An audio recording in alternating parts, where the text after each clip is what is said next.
नमस्कार, तुमचे माझ्या चॅनलवरती खूप खूप स्वागत आहे। तर आज माझी धावपळ चालली होती छान अशा व्हेजिटेबलचं सांबर आणि त्याचबरोबर उत्तप्पा आणि गाजराचा हलवा करायचा होता।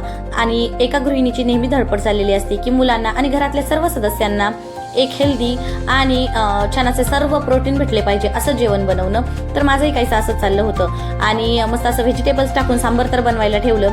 त्याचनंतर उत्तप्पाही बनवायला घेतला। घरात जेवढी व्हेजिटेबल्स अवेलेबल होती ना मी तेवढीही त्यात टाकण्याचा प्रयत्न केला होता।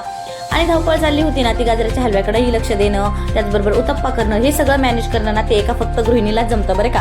आणि त्याचबरोबर मस्त असं मुलांकडेही लक्ष होतं, कारण मुलंही काही काही कुटाने करून ठेवतात। तर एका बाईचं असंच चाललेलं असतं। तर असं काहीचं बॅटर होतं, त्यामध्ये सर्व व्हेजिटेबल्स ऍड केली, छान असे तव्यावर टाकलं आणि छान असे उत्तप्पे बनवून घेतले। आणि मला हे उत्तप्पे खूप आवडतात बरं का। तुम्हाला आवडतात का ते मला कमेंटमध्ये सांगा। आणि त्याचबरोबर हिवाळा आलाय आणि गाजराचा हलवा खाल्ला नाही तर असं कधी होणार नाही। आणि हिवाळ्याची मजा ना तर खरं गाजराच्या हलव्यासोबत तर असतेच। खूप सारे मटर वगैरे खूप सारे व्हेजिटेबल्स येत असतात। मग काय, गाजराचा हलवा बनवला आणि घर चकचकीत करायचं काम चाललं होतं, कारण एक काम करायला गेलं ना एकीकडे अंधार होत असतो बरं का। आणि हे सर्व केलं। चला तर मग व्हिडिओ कसा वाटला, आवडला असेल ना तर लाईक शेअर सबस्क्राईब करा। Stay tuned.